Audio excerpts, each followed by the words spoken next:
Greetings, everyone, and welcome to the weekly Top 10.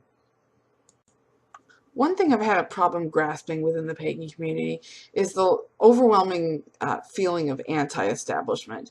I really think that, while organization might not be right for everyone, we're really missing out if we don't take some of the benefits of organization. Therefore, I present to you tonight a top 10 list of why pagans should organize. Number 10, pastoral care. Now, for a lot of people, they might think pastoral care, that's something that comes from the Christian community, but that's not true at all. The word pastor has no specific religious connotation.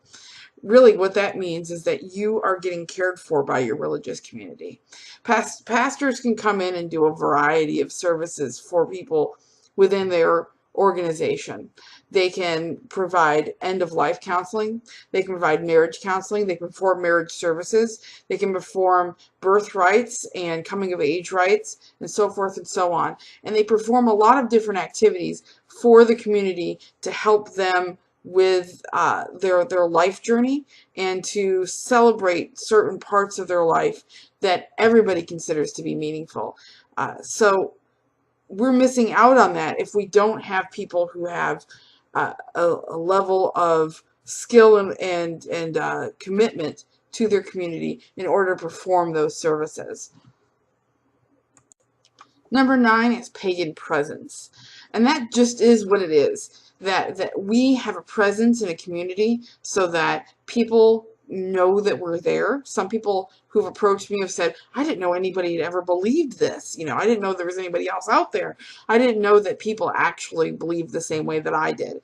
Having a pagan presence allows a lot of people who may not even know that they're pagan realize that they are part of our community.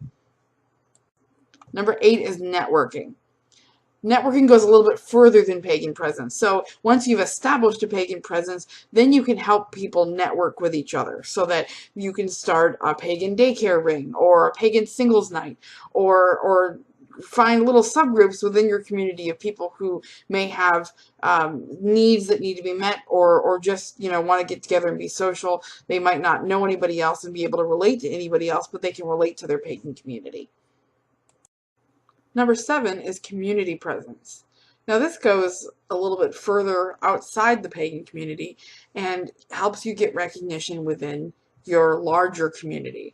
So when people know that there's pagans within their community and they're part of their community and you work there and they get to know you on a personal level, they're less likely to discriminate against you.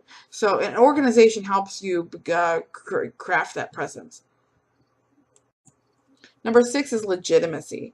Now that goes even further than community presence and helps you get recognized not just in your local community, but also legally. So when you're in certain areas of the country, sometimes in order to be considered a legal religion, you need to have an established church, an established religious congregation. So if you want to perform legal marriage ceremonies, if you want to become a 501c3 and have everything tax deductible, then you need to establish that presence.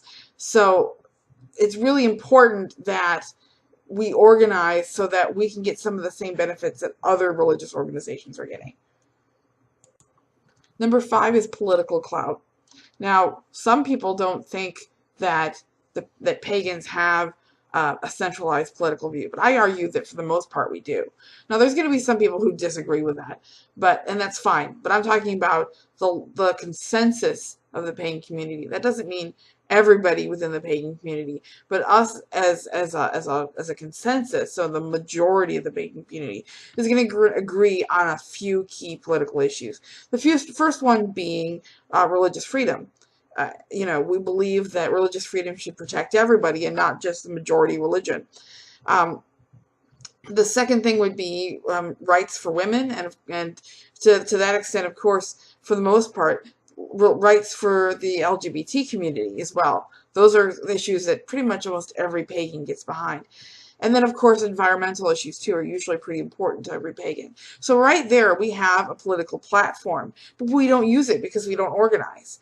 If we organize, we could get more attention from politicians.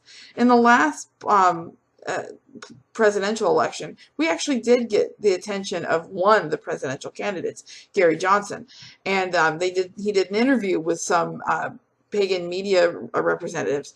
So if we organize on a higher level, we could get more attention from those people, and then those people would pay attention to what we wanted from our politicians. Number 4 is legal support. Now, a lot of people who haven't been discriminated against may not realize how important this is, but if you've ever had trouble at your job or been denied for housing or had problems with custody battles because of your religion, you'll realize how important this is. And we do have a few resources when it comes to legal support, namely the Lady Liberty League, which is up in Barnville, Wisconsin. However, I'd like to see more of this on the local level so that we can support everybody who's having those problems. Obviously, 1 or 2 organizations can't tackle every problem that the pagan community has. So if we organize on the local level, we'll be able to tackle more of those issues. And even if we don't have somebody who's a trained lawyer, people who can help with resources or people who can just help with moral support in those times is incredibly important. Number 3 is solving social problems. And what I mean by that is that in the pagan community, we have certain problems that happen. And this is one of the reasons why some people don't want to organize, is because maybe they've experienced abuse or bad leadership in the past. But we can solve those problems if we have collective organization. And what I mean is that if you have a standard set for example, pastoral leadership and a set of ethics and a little bit of oversight, then you can create a standard for leadership so that people don't get abused within the community.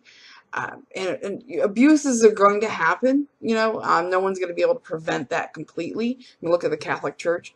But with the right type of ethical oversight, you can stop those abuses from happening and call out the bad leaders, because we're no longer in the darkness. We have a cohesion and collection, and because of that, we can train the right leaders and shun the bad ones. Number 2 is helping the needy. And there's a lot of other religious communities that have programs to help the needy within their community. For example, Catholic Charities, Lutheran Social Services, so forth and so on. But can you name me an organization for pagans that specifically helps the elderly?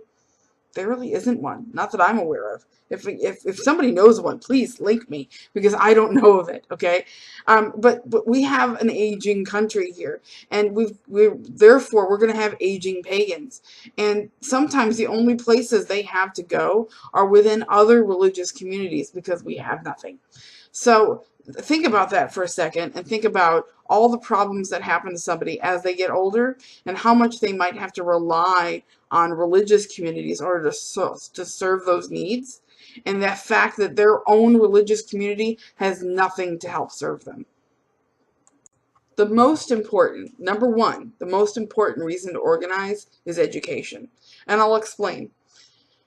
We have a large solitary community. And one thing that I've seen when I talk to solitaries and stuff like that, and I'm not bashing all solitaries, because some are actually quite knowledgeable, but I see a start of dissolution of the language and symbols and culture that keeps us together as a cohesive pagan community in any shape or form.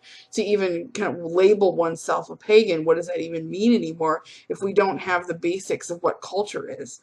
And culture is comprised mainly of language and symbols and kind of collective ideas. If we don't have those, then we don't have a culture whatsoever.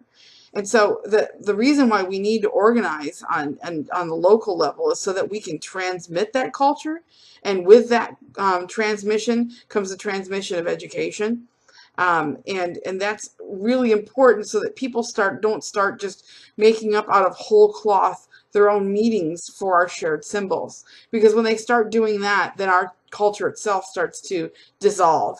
So, for example, when people start making up, what a goddess or god stands for, right? I've seen that happen all the time, that people will say, oh, well, this deity stands for this, this, and this. I'm like, no, not really, Um, in my mind, we have to keep those things a little bit pure, so that we have a collective culture to draw from. If we don't have that collective culture, then why call yourself anything? Why even identify with that label? And for a lot of people, that's a big part of who their identity is that culture. And so if you care at all about the culture of the pagan community, you will think hard about organization and what you can do to help organize. Maybe you're not ready to step up into that leadership role, but if you can help organize in any way, volunteer time, and help those people who are ready for leadership step into that role, by all means do so. Have a great night, everybody. Blessed be.